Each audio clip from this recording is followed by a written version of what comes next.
Today we welcome Southeastern Connecticut Regional Resources Recovery Authority's Executive Director, David Aldridge. And Dave joins us today. He's going to walk us through his regional compost facility, which is very well thought out, very strategic, and he's leveraging some advanced composting technologies and engineering practices to create a really economically viable operation. Also joining us is SES engineers Greg McCarron. Greg is a professional engineer and a certified compost professional. And Greg can discuss some of the hybrid systems, incorporating some fairly rigorous process controls and ways to help you end up with the end result of very, very high quality compost and a system that will scale. So with that, let's get started, Dave and Greg. Okay, thanks, Diane. As Diane mentioned, my name is Greg McCarron with SCS Engineers, and I'll be presenting here today along with Dave, and we'll be doing generally a kind of a tag team approach. I'll be presenting 4 or 5 slides, and then I'll hand it off to Dave, and then it'll come back to me. So we'll kind of trade hands a couple times during the presentation. And as Diane mentioned, thank you for joining us. Definitely looking forward to sharing the presentation here today, and welcome any and all questions and comments. So first off, just a quick introduction to SCRRRA. So Diane just mentioned it's Southeastern Connecticut Regional Resources Recovery Authority. That's obviously a mouthful to say. So we kind of abbreviate that as SCRRRA, or the authority. And as you can see on the map, these are the member towns. There's 12 member towns in Southeast Connecticut along the shore, and also along the border with Rhode Island. As when Dave comes up and talks next, he'll get further into the member towns and some of the background about the authority itself. As an intro to composting and the compost process, to be clear, so this is aerobic decomposition of organic materials under controlled conditions. So among the byproducts, obviously you get the compost material itself at the end of the process, but you also have I guess you'd call it emissions of carbon dioxide and water vapor. That contrasts with anaerobic decomposition. So if food scraps and other organic materials are placed in a landfill, the decomposition happens there, and your products of decomposition are methane and CO2. So clear distinction there is aerobic decomposition. And the key with our compost process is having the right conditions, and so that's some of the key parameters and metrics are shown in the middle part of the slide here. We need to have a proper feedstock mix. The feedstocks are the incoming materials that we're blending together. We need to have the right moisture, oxygen, and temperature as well. And then on the next slide, I'll talk about those a little bit more.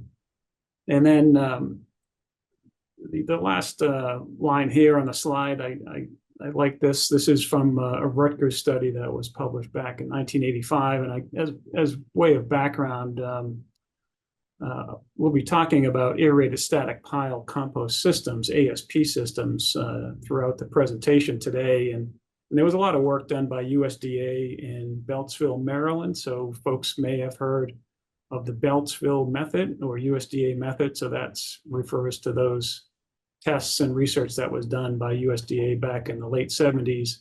Around the same time, Rutgers was also doing kind of testing and research on ASP systems. And so, oftentimes that's referred to as the Rutgers method. But this quote from their report is that composting is a robust process resistant to outright process failure. So you can kind of interpret that a few different ways, think about it in a few different ways. One is that it's difficult to really screw up the compost process. The composting does happen under lots of different conditions. But our goal as designers, constructors, operators is to optimize those conditions. And what we do see out in the kind of real world and different facilities are a lot of suboptimal processes. So those facilities and processes still work. You still get compost, but sometimes those can, you can run into issues at compost facilities. There certainly is a potential and can have odors, and that's usually when the conditions are suboptimal. So again, our big goal as designers and operators is to optimize the conditions.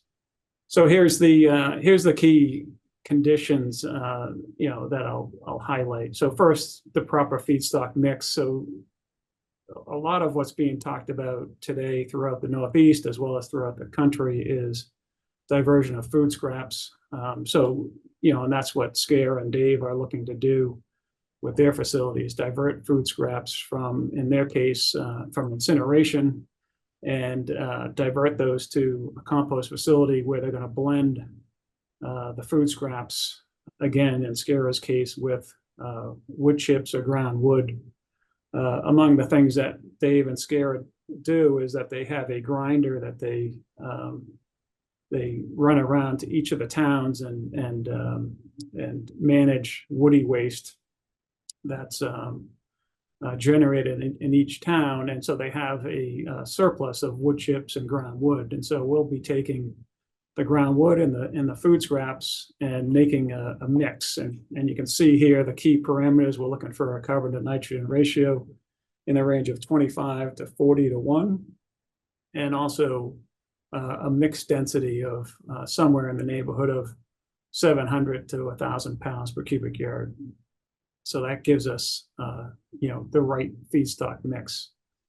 In terms of moisture, and I'll touch on temperature at the same time. For both moisture and temperature, we need to be in a range that's kind of, not too much, not too little. So with moisture, we don't want to be too wet. If we're too wet, we can't get oxygen to the microbes that are making everything happen.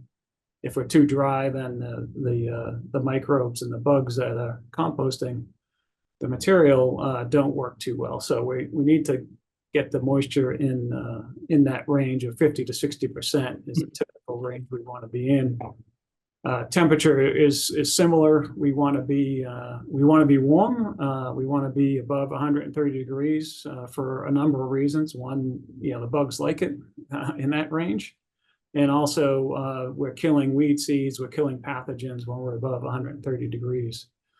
But as we go above 140, 145 degrees Fahrenheit, then our microbes are not as efficient. So again, and with our theme of trying to be most efficient and create the most optimal conditions, we're looking to control temperature in the 130 to 140 degree range.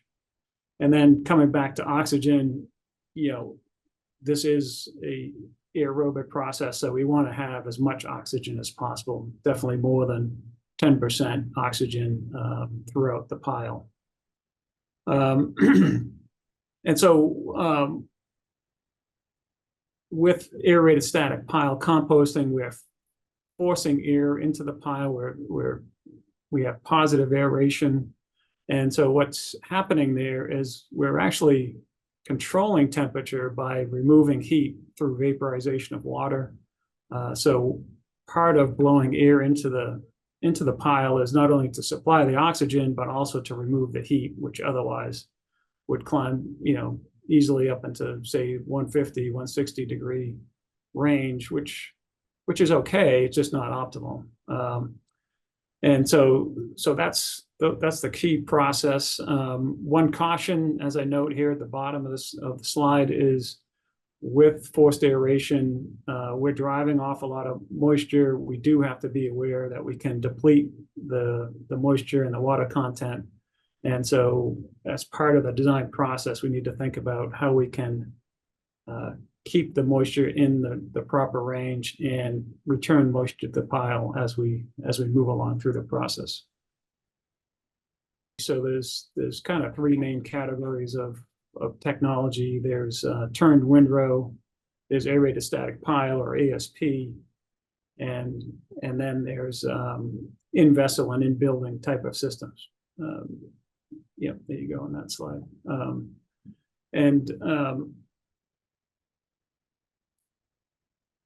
You know, so most people these days with food scrap composting, what we're seeing is a trend to hybrid systems. So and what we're designing a lot of is an ASP system followed by open windrow or turned windrow system. So with ASP, you get good process and odor control. And by using windrows as a kind of a second phase, you get a lot of cost efficiencies.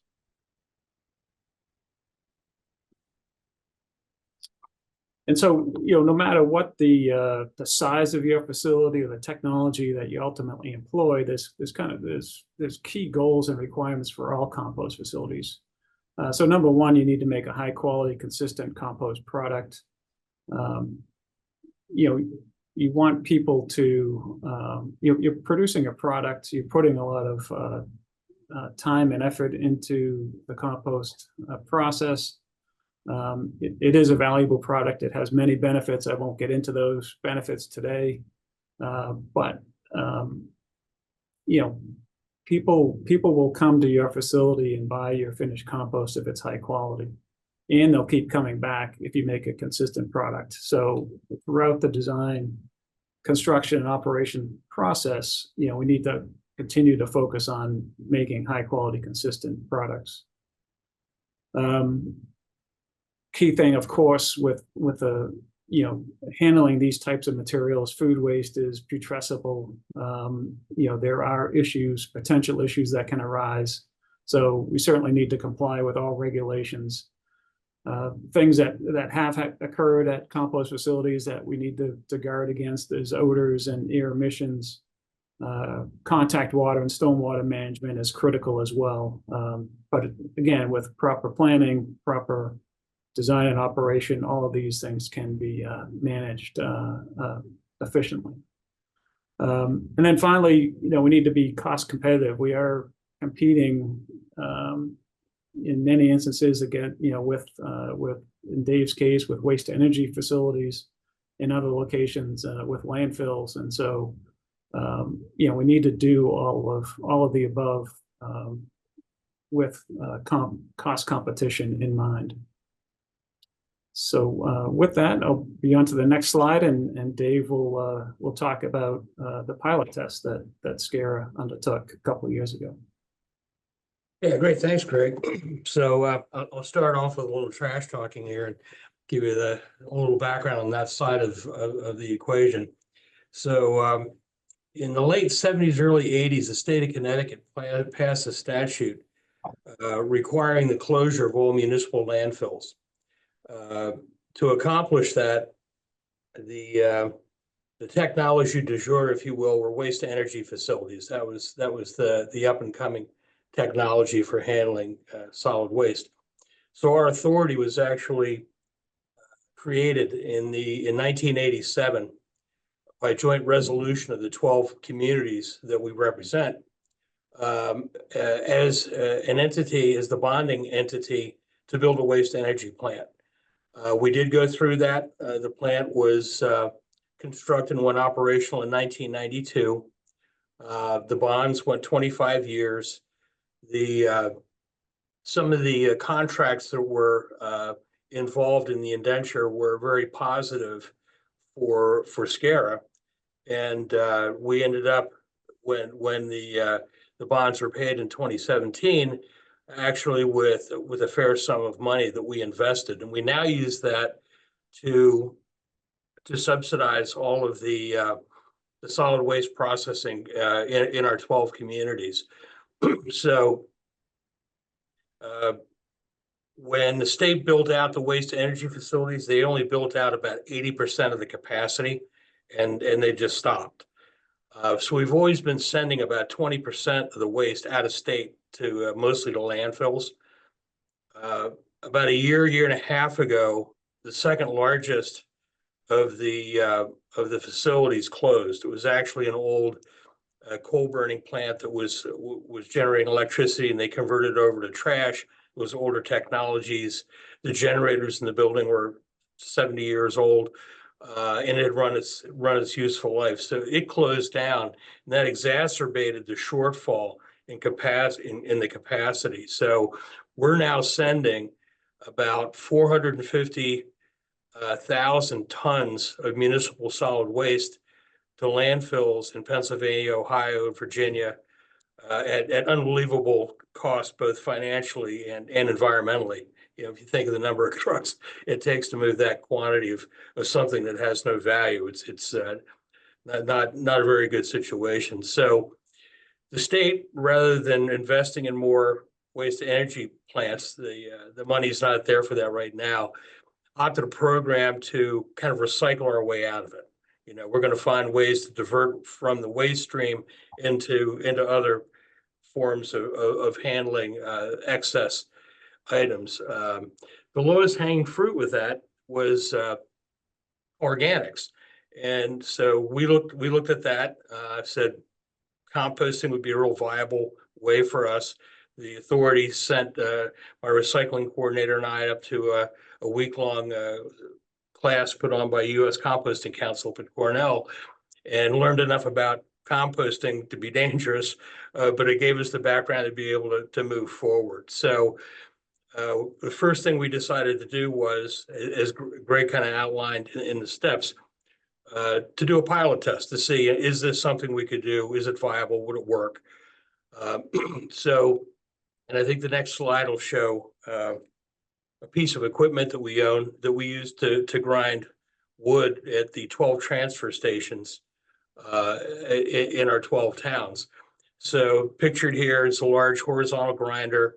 We have an excavator, a front loader, a big triaxle truck. We drag it around to all of our 12 communities, and we grind up the brush that's brought in either by the town public works departments or by the residents.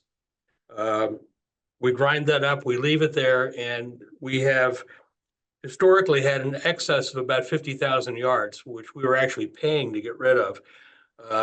Because this is collected at transfer stations, there are a lot of foreign things in there. You know, it's people sweeping out of the back of their trucks. So it's not really high enough quality to go into a mulch market.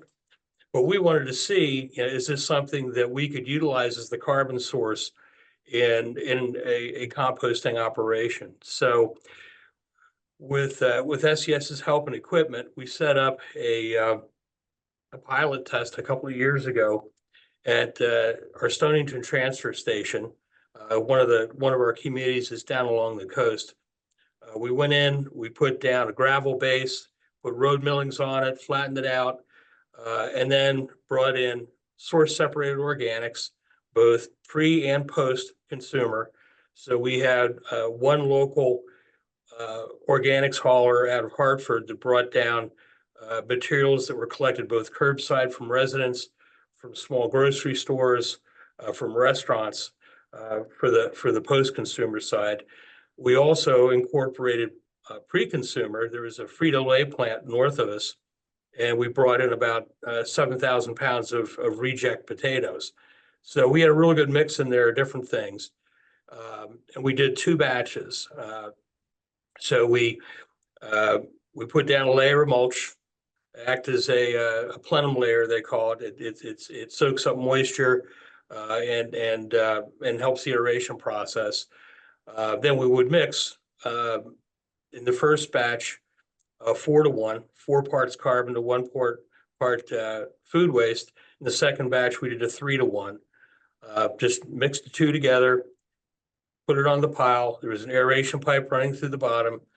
Once it was done, we covered it with probably 8 to 10, maybe 12 inches of additional wood waste to act as a biofilter, if you will. Then kicked on the fan. The process in both batches was to run it for 4 weeks, knock the pile down, mix it, rehydrate it, because as Greg said, to keep the temperatures down, you pump a lot of air through there and you lose a lot of the moisture. So we would hydrate it, put it back in the pile, 4 more weeks, broke it down, did the same thing with hydration, put it back, 2 more weeks and we were done. And it was really remarkable, especially for a novice at composting like myself. After 4 weeks, there was almost no visible food in the pile. There were quite a few bio bags that were used as liners for the material that came in. They were gone, completely gone. And the heat, as Greg said, it went high. Actually, it went very high to start, and it just worked right through the pile very quickly. We had no vectors to speak of. We had one spot in the back we could sell a couple coyotes to try to get into it, but the heat just forced them off. And interestingly enough, this was down by the Long Island Sound where the transfer station was. So as the crow flies, or more appropriately as the seagull flies, we're maybe a quarter mile from water. And adjacent to where we did our test was where they would compost leaves. And all the seagulls were sitting on the piles of leaf compost, and there weren't any on our pile with the wood waste. Likewise, very few odors, maybe a little bit when we turned the pile, but it was really after that initial active composting, it wasn't a problem at all. By the end of the process, everything had completely broken down. The wood waste had completely broken down. And it was important to us because what we were really trying to find is the bulk density created and the porosity allowed with our wood waste, is that adequate as a carbon source to let the process go through. And as it turned out, it worked out really well. So like I said, it was pretty much near continuous, same temperature. We had probes, we were hooked up to a communication system. Greg was actually able to monitor and tweak the velocity of the air and the frequency of the air from New York. So it was really pretty remarkable how the whole thing worked out. So we did take samples at the beginning and at each time we turned the pile. And if we go to the next screen, we sent those samples off to certified testing assurance STA labs. They're certified by the U.S. Composting Council, and the results we got back were really quite stellar. The results came back. It was very stable.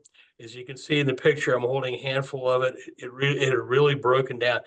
This is before we actually even screened it here, so you can see that this was really a nice looking product. It was mature, which was important for us, and we'll talk about the finances of this in a little bit, but it's mature enough that it can be bagged. And as a bagged product, you can get 6, 8, 10 times the retail value that you can selling it bulk. It was safe relative to pathogens. Weed seeds were non-existent, very low heavy metals, and the nutritional value of the compost was outstanding. And one of the things I learned when I was up at Cornell, which kind of stunned me, I asked the professor there, I said, if you're going to make compost, what are the first 2 things you'd put in? She said, oh, meat and bones, absolutely, which is kind of contrary to what I'd always believed, because I'm a home composter. And the end result of that is that the nutrition that you put in the front end is going to exist on the back end and make it a really viable fertilizer source for plant life.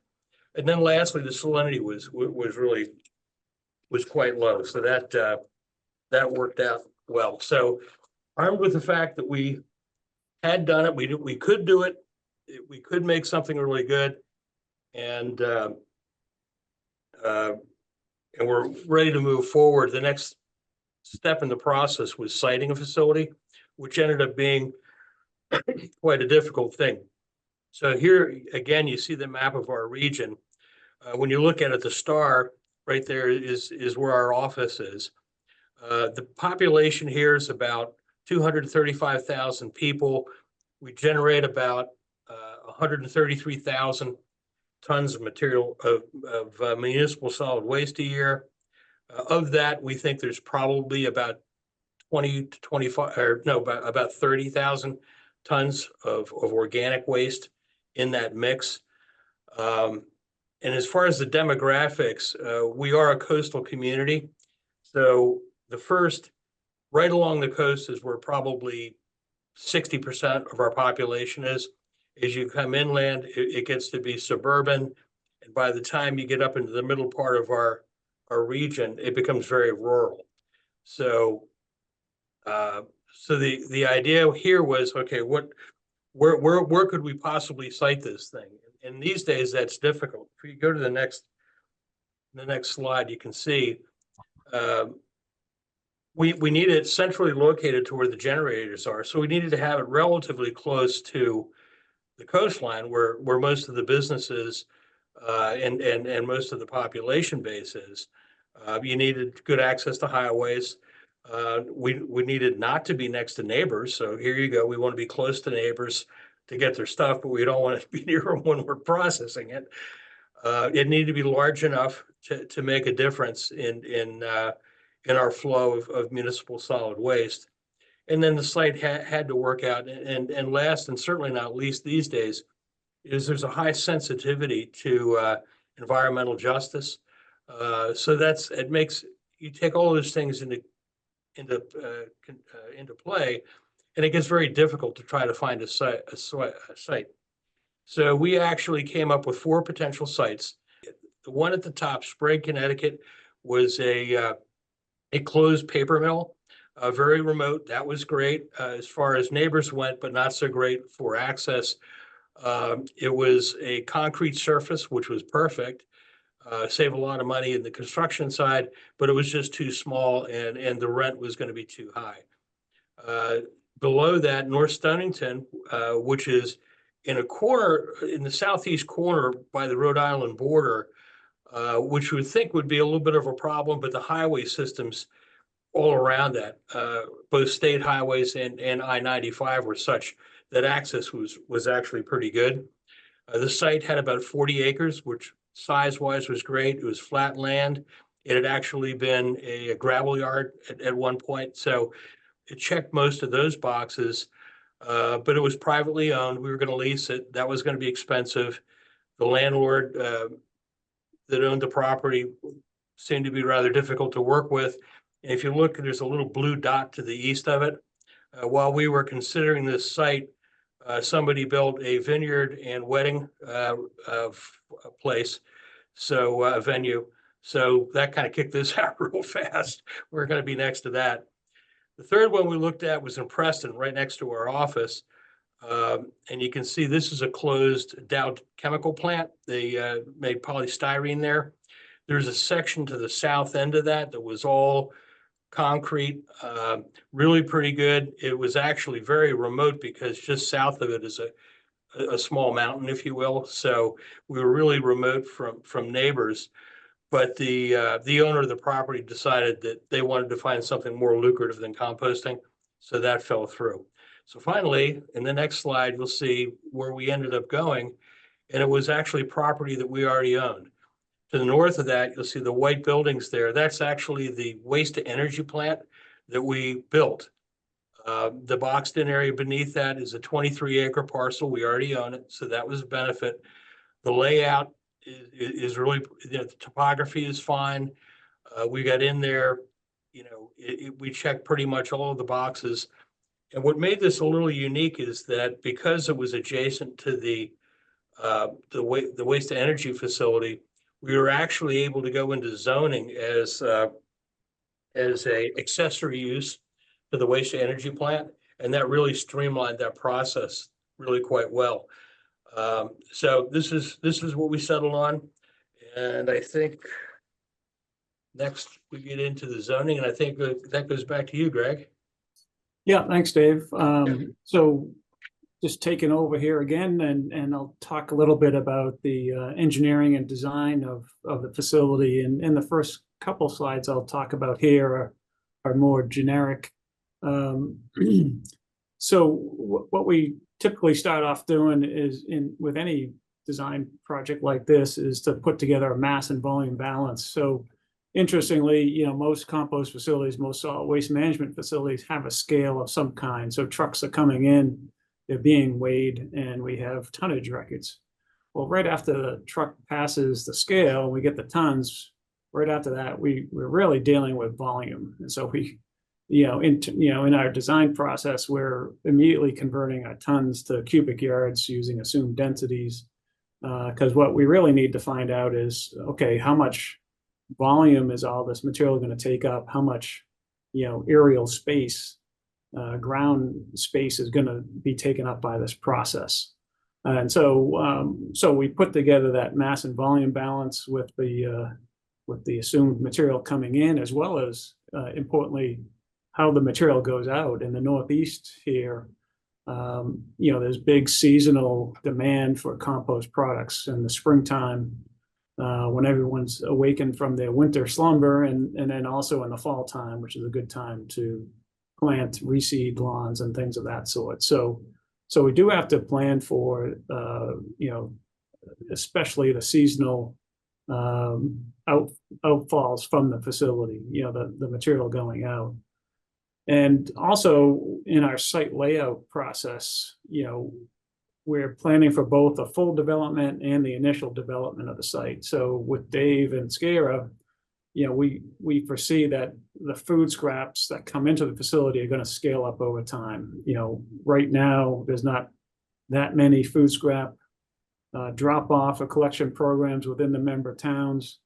It's going to take a while to get the word out saying, hey, this facility is here, please bring your food scraps. And so with the initial development, we're going to be planning for, say, year 10 in the facility operation, but in year 1, we don't want to build out too much of the capital infrastructure. So we're keeping that in mind as we lay out the site and figure out, what has to be built today and what can be built, say, 5 years out. And then obviously important is equipment selection, as we talked about. So this is a two-phase hybrid process, ASP system, area to static pile system, followed by open windrow. So key part of that is sizing our aeration system. And also another key part is sizing and configuring our water management system, contact water, storm water, and the water recycling back into the process, so that, there's pumps, there's tanks, and stormwater ponds involved. Next slide, please. Greg, one question. This equipment here. Yeah. And this pile, is that part of the pilot program?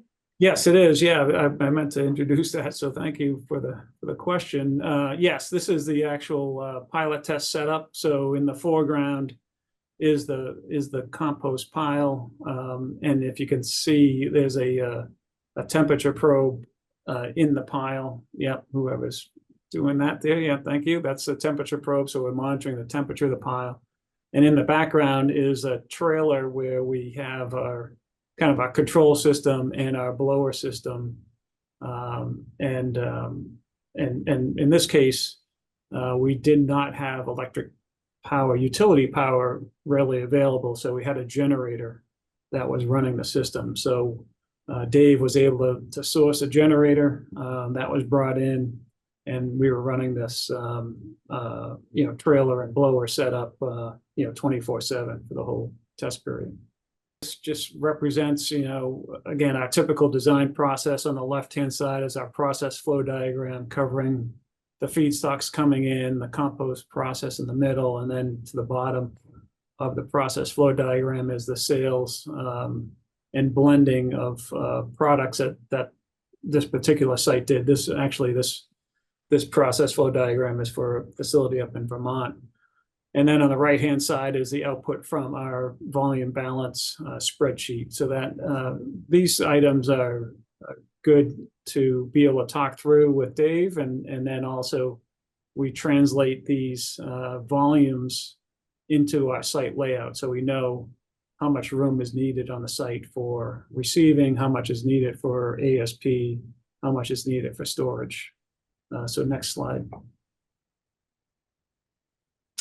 And so here's the actual design layout for Dave's facility, for the SCRRRA facility in Preston. So just kind of walking you through this left to right. So the material comes in on the left, which is on the west side, and kind of location 1. So we got dots 1 through 6 here.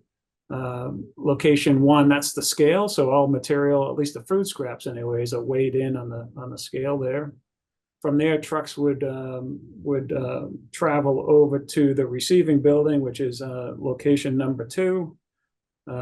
Connecticut does require enclosed building for food scrap receiving and mixing. So the food scraps are dumped inside the building, mixed with the appropriate amount of wood chips and ground wood, and then a front unload will move that material out to the phase 1 ASP, which is at location 3. What we've planned for the facility is a phase 1 and a phase 2 ASP. Those would probably be 1 to 2 weeks each. And so that's where most of the compost process is happening. And so we have, a high volume blower. We've got contact water collection and containment. And that's really where, the guts of the compost process and facility and operation are happening at location 3. From there, we move the material out into open windrows, curing windrows, and location 4. Then on to location 5 after, say, another month, and that's where we do screening of the material. And then location 6 is where the storage occurs. So again, in New England, in Connecticut, nobody's really using compost in the winter. So we, as our material comes in through the fall and through the winter, and we expect, fairly uniform material coming in terms of the food scraps, will be our stockpiles of finished compost will be building up over the winter time. And so we'll have a lot of material come springtime around April. And we just need to make sure that we have enough room to store that material. Next slide, please. To finish up for my part, just talk a little bit about the finances and the pro forma that we put together for Dave. So we did put together a life cycle cost model. And so we looked at obviously our design, and we planned for 2,500 tons per year of food scraps to come in initially, and then with a 10% increase each year. So I think we get up to, in year 10, something around 6,000 to 7,000 tons per year of food scraps. Obviously, we have to factor in capital costs for building the site out, equipping it with the heavy equipment that we need, and then estimating operational expenses, labor, maintenance, utilities. We looked at revenues. The revenue streams for Dave in this particular facility is from the food scraps. SCRRRA will be charging a tip fee for the food scraps, not for the ground wood, and they'll be looking to sell the material. So those are our 2 key revenue streams for the facility.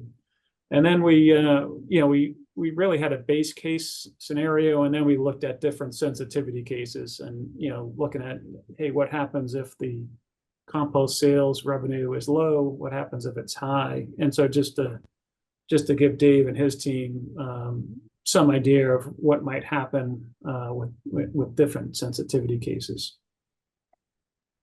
So next slide, and with that, I'll hand the baton back to Dave to talk about funding. Very good, thanks, Greg. So, yeah, this is actually where we're a bit different. We aren't, as a business we don't look at this venture as we're not looking for a return on equity here. We're looking for an investment that will long-term reduce the cost of processing solid waste. So there are a couple of different sources for our funding. But I think it's important to realize that, as I described earlier, the state is really in a waste crisis because they're only able to handle about 60% of the total capacity, and that 450,000 tons per year that's going out of state is a very expensive proposition. So the waste to energy plant that closed was actually the only public facility in the state.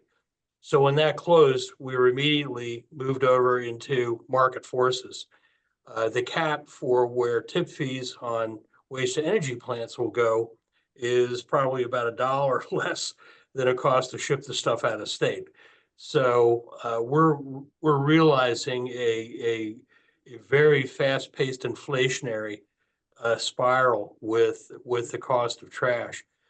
We're lucky in that we signed a long-term contract that goes through 2030. We're still working with reasonable rates, but when that contract expires, we expect to be going to market rates. Right now, we're paying in the neighborhood of about $73 per ton for processing solid waste.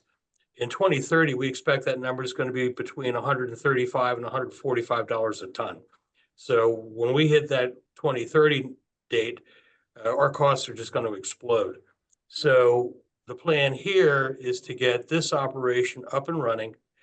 We're going to run it on a cost basis, not a profit basis. So what profits there would be, we're going to put right back into the operation. That way we can keep the tip fees low for our towns and residents, and that will help draw, the additional hauling required. It'll help divert it into our facility.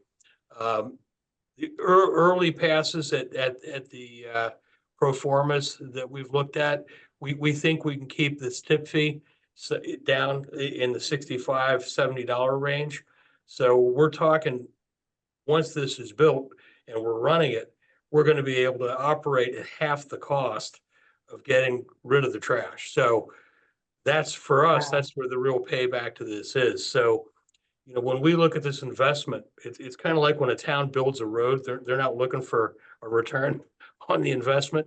We're not either. We're looking to create an infrastructure that's going to carry us for many years into the future. We do have reserve funds, as I mentioned earlier, which is going to pick up the lion's share of this cost, probably in the $4 million range. We did obtain a USDA grant, one of the Swiffer grants, is going to help us offset the cost of quite a bit of the equipment. So that's a help. And we're looking for additional grants, as well. There are other things that we want to do. One of the things that we'll be doing in this process is a very large outreach program to divert food waste to us. So we're going to be partnering with an organization called the Center for Ecotechnology, who has developed a lot of outreach programs. They go out into businesses, communities, teach them about source separation, tell them why. They help facilitate a diversion to human consumption or into animal feed before it gets to us as composting. So we're really trying to take as much out of the trash as we can. So we'll be partnering with them, ourselves, and the haulers, and then reaching out to our potential customers. We'll begin that process about 90 days before we start accepting waste in, so that on day one, we can maximize the opportunity to bring in materials, and we're looking for grant money to help facilitate that outreach. Once we had the property, we went to the town of Preston, planning and zoning to get a zoning permit. So we went there in June of 2023 with the initial meeting. Got the application in November. In January, by the end of January, they had approved the zoning, and pending a couple of minor things that needed to be dealt with. But that put us on a track to go ahead now and start working on permitting with the state. And with Greg's assistance, we did get our permit in May, which we had a pre-permitting pre-application meeting with the folks at Deep. This is where they bring in representatives from the various divisions, the air, the water, the solid waste people, and they'll go through at a high level what the plan is, and then they'll determine what hoops, if you will, we have to jump through in the permitting process. So we did that back in February. The application actually went in May. And then the stormwater registration in June. So, we're well along that process. Where the state is not known for moving very quickly with permits, but we are hopeful that by the end of the year, we're going to be able to move forward and look at construction and operating at that point. So the next slide, I believe, is resources, and I'll hand that back to you all so you can go through that.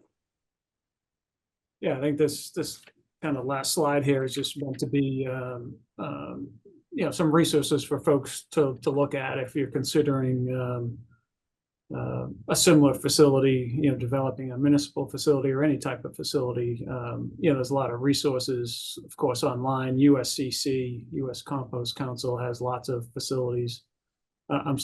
Resources. I'm actually a committee member on the Target Organic, so that's meant to be, as it says here, the first line item, a compost program resource hub. So there's lots of good resources on the USCC site, and specifically the so-called Target Organics portion of that site. And there's other links that are shown here on the slide.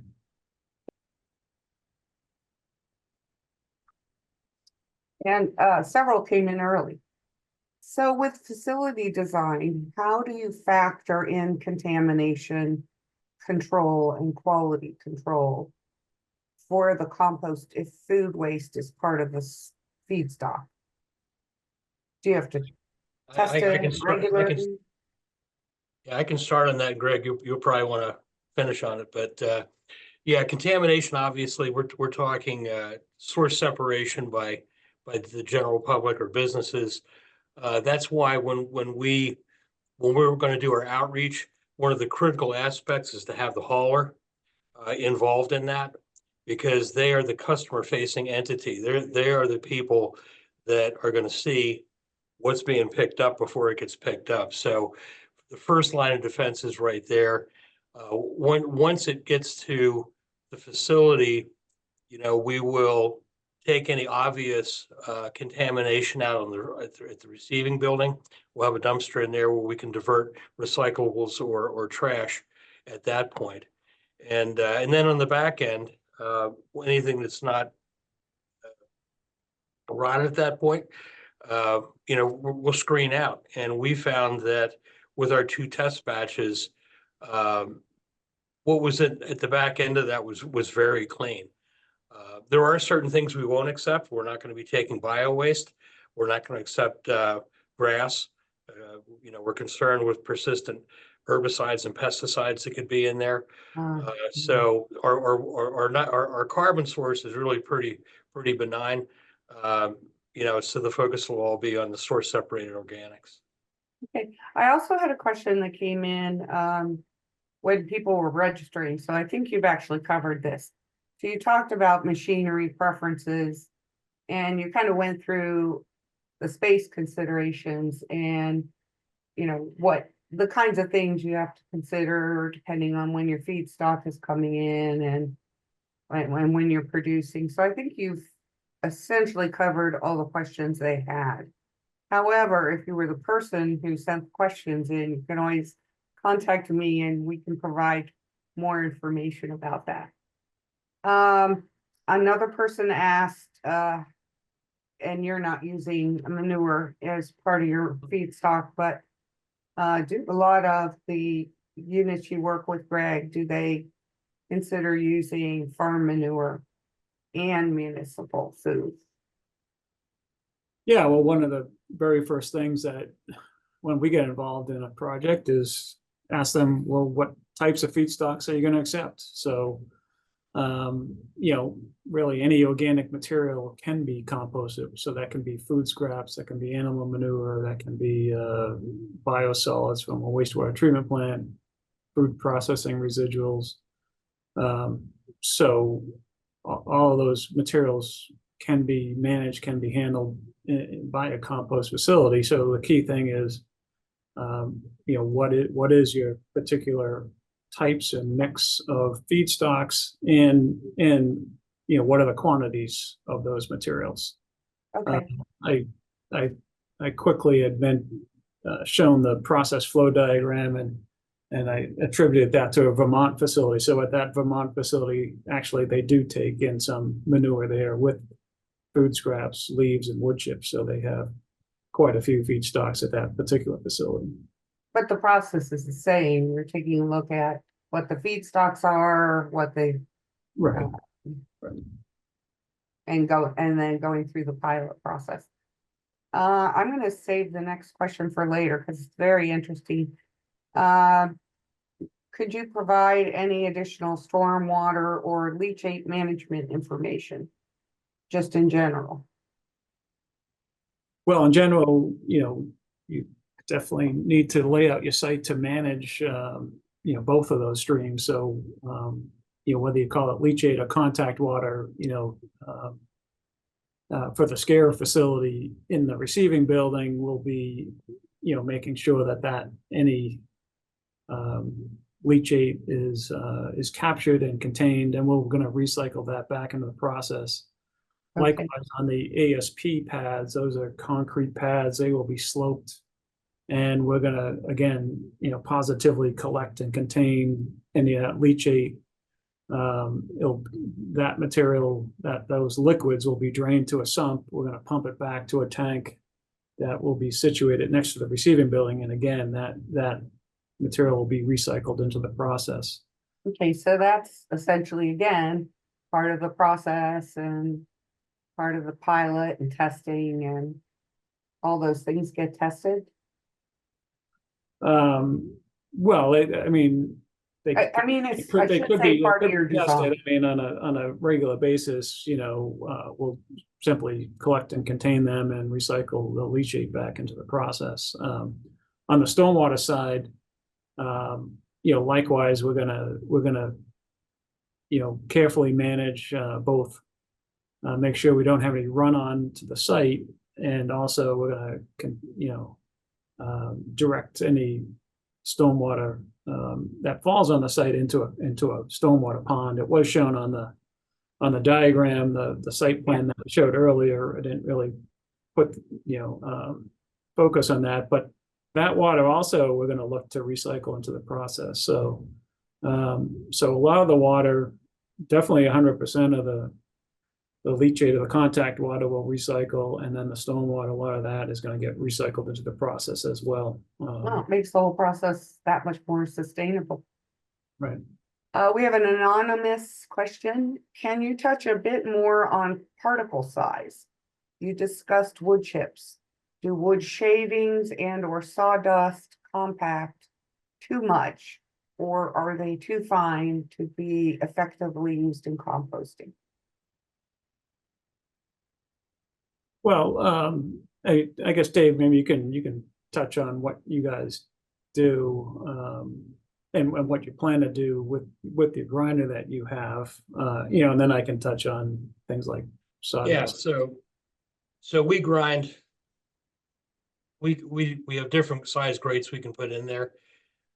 We typically grind to a 3-inch minus, which is if you were to go to a garden center to buy a bag of mulch, it's for your garden. It's pretty much that product, size wise. That's all that we used in the pilot test. We certainly have enough of it, so we kind of limited our testing to that. We do have access to leaf collection with a little quicker carbon source, so very likely we'll be adding leaves into the process as well. you know, and in our case, we found that the porosity and the bulk density all worked well for what we have. So can you utilize things like sawdust? I believe you can. Greg, you may want to pick it up there. Yeah, you're right, Dave. You can use it, and you also touched on the key things, which is porosity and density. So, you know, you just got to be careful with things like sawdust that it's not too dense, it's not too limited in terms of porosity. So, again, it gets into a kind of a what we call a, you know, we've been calling it a feedstock mix, but it's also a recipe. So, you know, you might need to adjust your recipe somewhat if you're using sawdust to make sure that it's not too much and you're not, you know, negatively impacting porosity and density. But it very much can be used and is used at various facilities. Another question, is screening compost required? And what considerations are there for product sizing? I think you kind of talked about the product sizing, but do you have to screen compost? It all depends on your end user. So if you get an end user that doesn't mind unscreened compost, and maybe some farmers might not, then sure, you don't have to screen it. And so we've certainly seen that.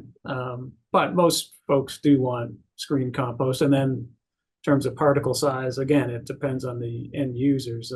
You know, there's different end users, different marketplaces for different screen sizes. I mean, most people, like say myself at home, you know, something like a 1/2 inch screen is just fine for some of the landscape applications, you know, high-end landscape applications, it might be 3/8. So it really, you just have to understand your particular end users and marketplace. And Dave, I don't know if you had anything to add on what you've seen. No, I think what we screened to 3/8. We like that a lot. It looked like it was, I mean, we're looking for a general use compost. We would think our end users, there'll be either private residents, landscapers, or farms. In the case of farms, as you said, typically you'd screen it to a much larger size. And then with the application, it goes down and down. If you're going to put this, say, on a sod farm or something like that, where you're doing a topical dressing, you would screen it much finer. Or if you're going to use it on a golf course, something like that. But in our case, we're probably going to be right around 3/8, which is, it's a nice general size. Okay. How do you estimate your organic waste percent compared to the MSW generated? And that's Yeah. feasibility. Well, there are composition studies that have been done. The state of Connecticut is actually, the legislature was actually calling for another one to be done in the next year. I believe in the next session, they're actually going to dictate to DEEP that they complete another one. Yeah, we're using kind of an industry standard, which is pretty much, they think that the fraction of waste that's considered source separated organics would be somewhere in the 25% range. But again, it depends. Are you picking it up commercially? You're picking it up residentially? There are things that, but I think the general idea is it's around 25%. Right, so each compost operation is unique. And It will be. they're trying to It will be. achieve and who they serve and. Yeah, and in our case, you know, we have a strong tourist industry right along the Long Island Sound. So restaurants get really busy in the summertime. We'll probably have a higher percentage of food waste coming through than we would in December. But as a rule, it's going to be around 20-25%. Here's an interest, well, all the questions are interesting, but I find this particularly interesting. What measures do you take to ensure that extreme weather events don't disrupt operations or cause, say, additional, you know, too much stormwater or any kind of environmental harm? Well, stormwater is a tricky one. So, you know, as everyone's been seeing these days, is that, you know, storms are getting more intense, and, more rainfall. So, as designers, as engineers, it's typical that we design to a so-called 25-year storm. And so that means that your pond is a certain size. Some folks are now looking at 100-year storms and designed to that. So it really, comes down to, number one, the regulations in your particular state and what that really dictates, as well as, say, Dave and SCRRRA, what do they want to design to? So the minimum is the regulatory standard, and then whether you go above and beyond that is really a case-by-case consideration. So that's a tricky one with storms getting more intense. And so our historic 25-year storms and 100-year storms probably need adjusting. I forget who does those, but those are published storm events, and I'm sure they get updated from time to time, and I'm sure we'll see those creep up once they do get updated. Yeah, and Would you say that, I'm sorry, Dave, go ahead. Oh, no, I was going to say, as a public entity, we would tend to be very conservative. So when we look at this, when we do our risk assessments, we're going to lean on the way of overbuilding and being conservative when it comes to anything environmental. So would you, as part of your design, if when you're building the storm pond, maybe look at the design and say, well, we could always add, additional capacity if we need to, but you have the space to do it. Yeah, one advantage with Dave's site, and we didn't get into the details, but now that the question comes up, we can. And so the stormwater pond for the compost facility will be a new pond that will be built. And again, two functions. One is to kind of attenuate the stormwater flow, but also to serve as a source of water for the process itself. But ultimately, if there is excess stormwater, it overflows into a nearby recharge basin, which is where all the stormwater from the site currently flows. And so there is kind of a backup facility, so to speak, at this particular site. Now, each site, of course, is different and site specific, but for this particular site, I guess that's another bonus or plus for this particular site, is that it does already have a stormwater management feature. And that's attached to a waste to energy facility, which it incinerates, but it also runs that through and creates steam to run a generator. So they use large quantities of water. So in our case, that's part of that accessory use, that synergy, I guess, between the two operations that may be helpful. Okay, thank you. We have a lot of questions. What is the process difference between the ASP and the windrow? Does one have an active windrower? I'm not sure what that is. Well, so turned windrows are, so a windrow is just simply a long pile, and we actually own a compost turner, and so the compost turner doesn't matter whether that pile is 100 feet long or 500 feet long. You just got to keep on tracking through until you get to the end. So that's what windrows are, first of all. And so with turned windrows, I mean, it's common that you would simply turn them, on some frequency. So that might be once a week, that might be twice a month. When you start talking about biosolids and the so-called PFRP regulations, there's regulatory requirements for 5 turns within the first 15 days. But again, that's really related to biosolids. So with windrows, it does a very good job, but it's more of a passive aeration because you're only turning it, on, limited frequency, whereas with ASP, aerated static pile, we're probably going to be looking to, we're running the blower is going to be running probably full time. It's just a matter of how much air is actually being introduced into each bay or bunker that we have.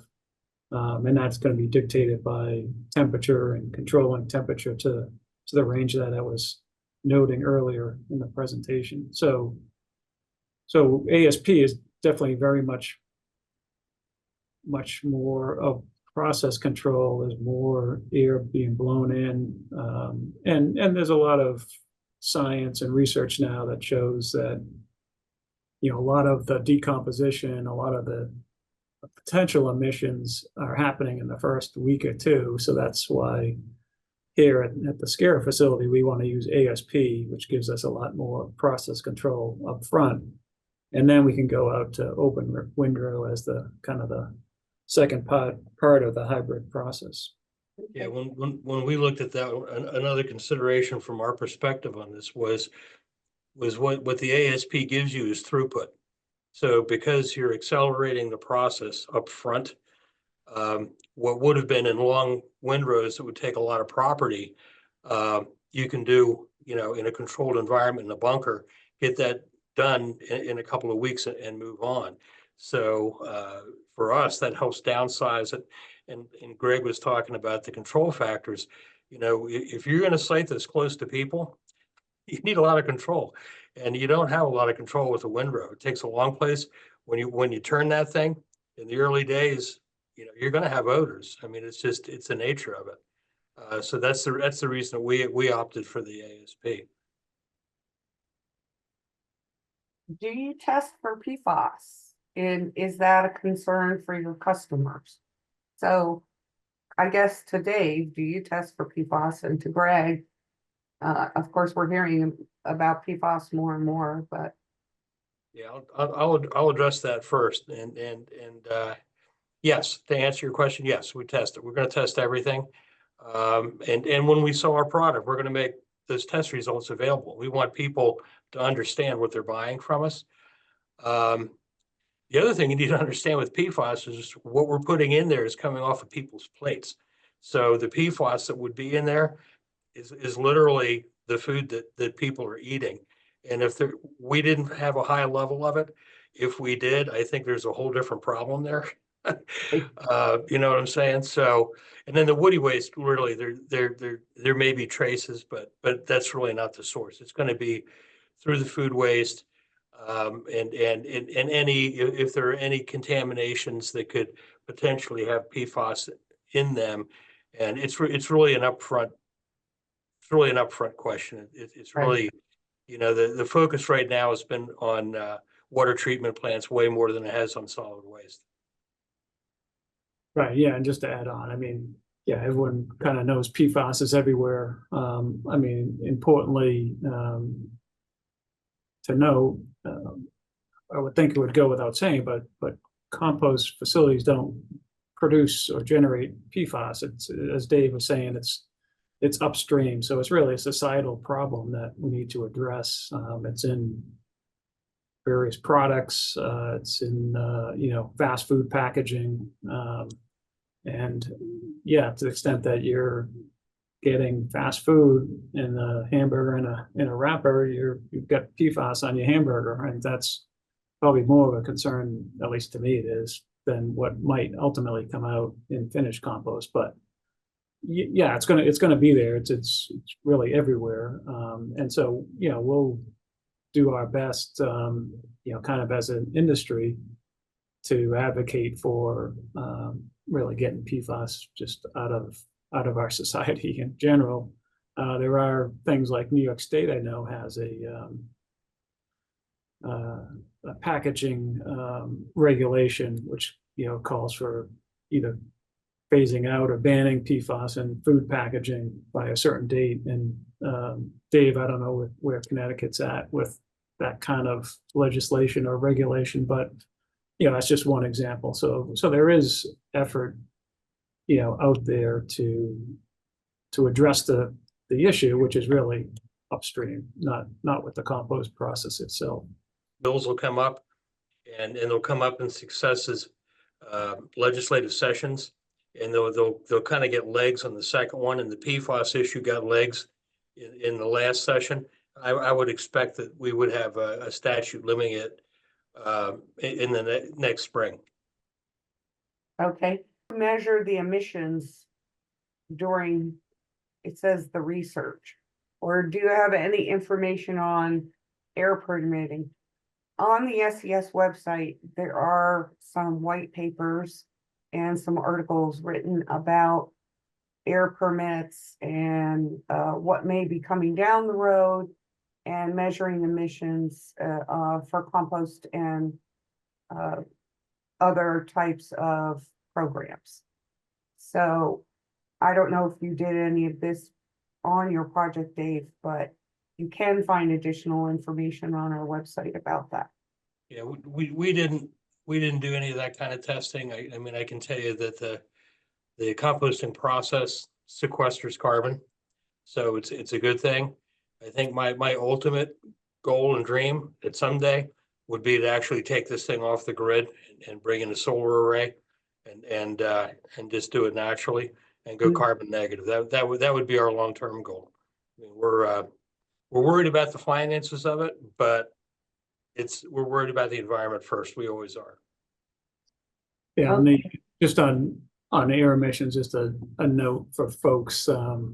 Washington State University has done some recent research on emissions from composting and specifically ASP systems. So if you Google Washington State University and compost testing, you can find some of the latest research on air emissions and composting.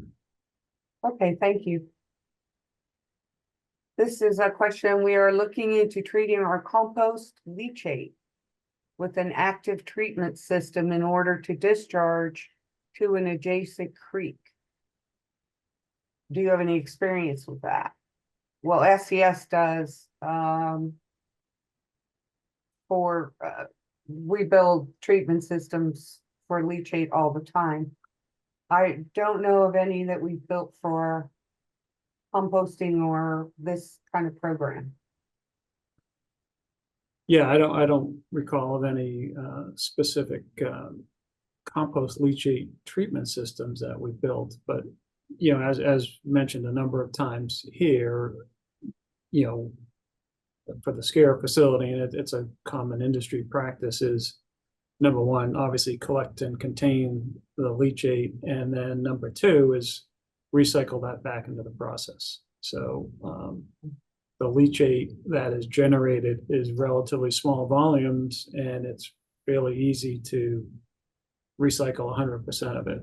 So in fact, we're not only using the leachate, but we're looking to use a lot of the stormwater as well. So that's a typical management technique for most compost facilities.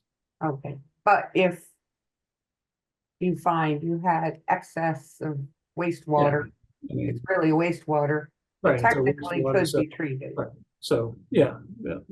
So similar to other wastewater treatment issues, you just simply need to analyze the wastewater to know what you have in terms of parameters of concern, and then design a treatment system to address those parameters. Okay. One of our guests is asking, Dave, do you have plans to cover the ASB within a building later on? No, not at this point. Okay. And use a biofilter. Right. Well, yeah, I was just going to say that the key thing would be to use a biofilter. So just, finished compost or ground wood as a, 6 to 12 inch bio layer or a biofilter. Okay.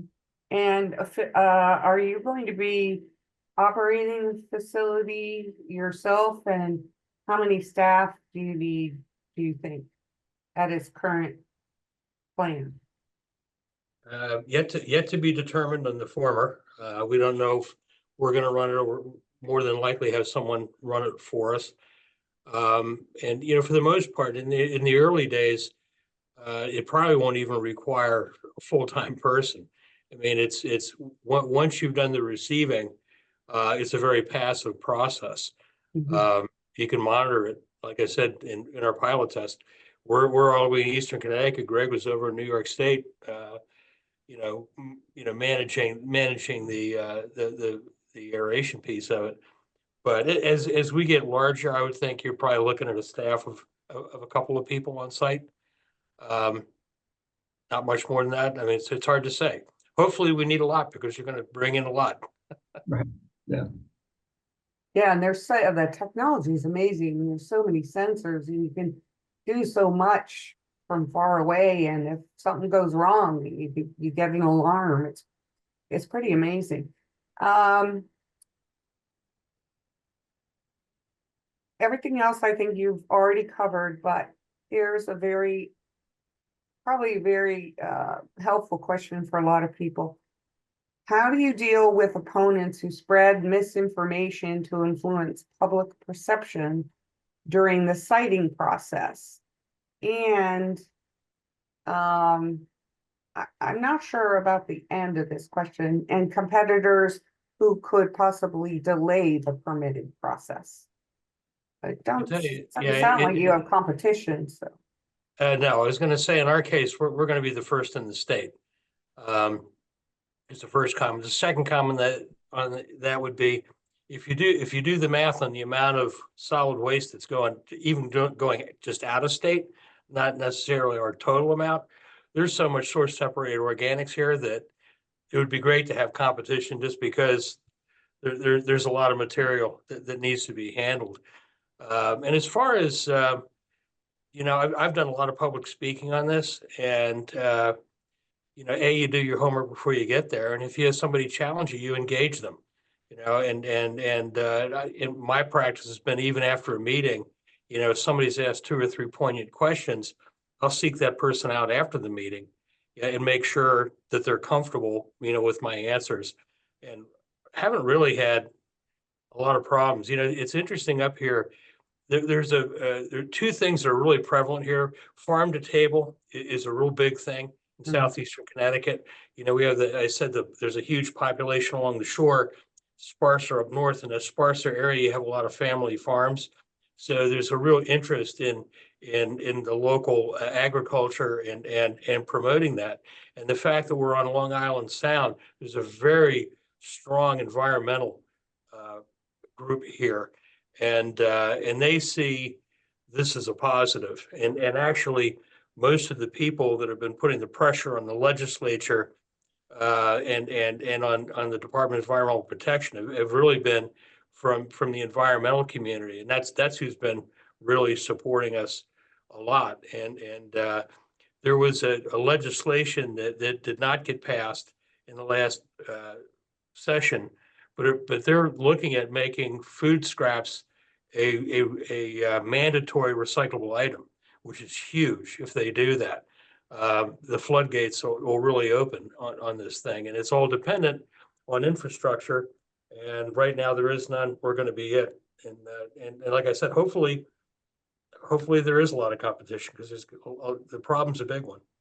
Okay, and as far as misinformation, I mean, all of these programs, as you're planning, and you're out in front of the public all the time. You're making to the communities, to the councils, to the different government associations, for getting permits.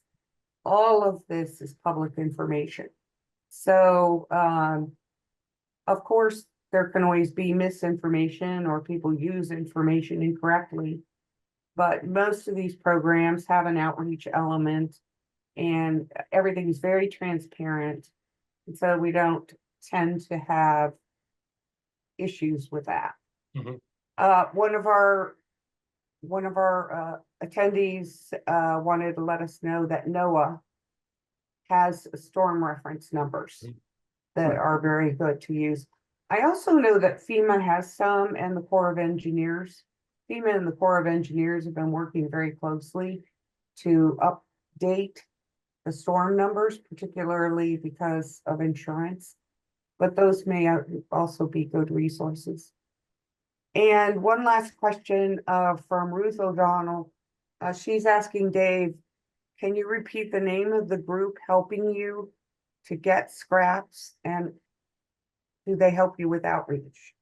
Yes, Yeah. the group that I've reached out to, and we haven't gotten under contract yet, but I expect to in the coming weeks.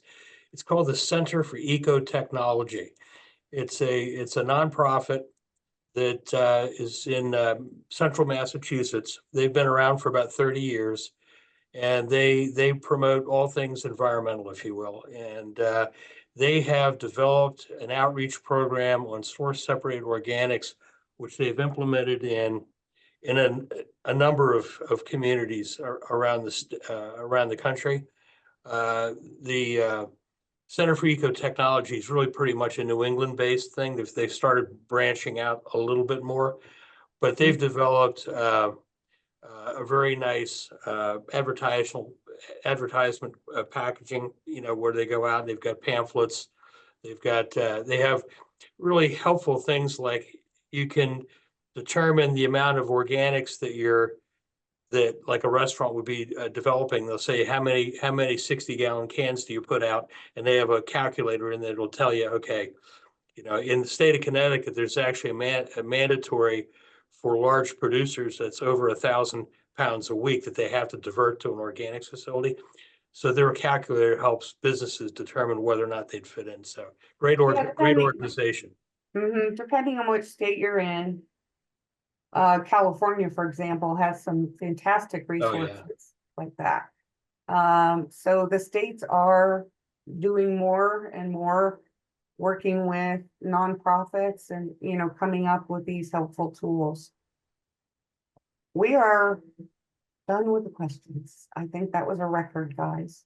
So thank you for hanging in there. Thank you, gentlemen. That was extremely informative. Appreciate it. Enjoyed it. All right, Bye, thanks. everybody. Thanks, Bye-bye. Steve.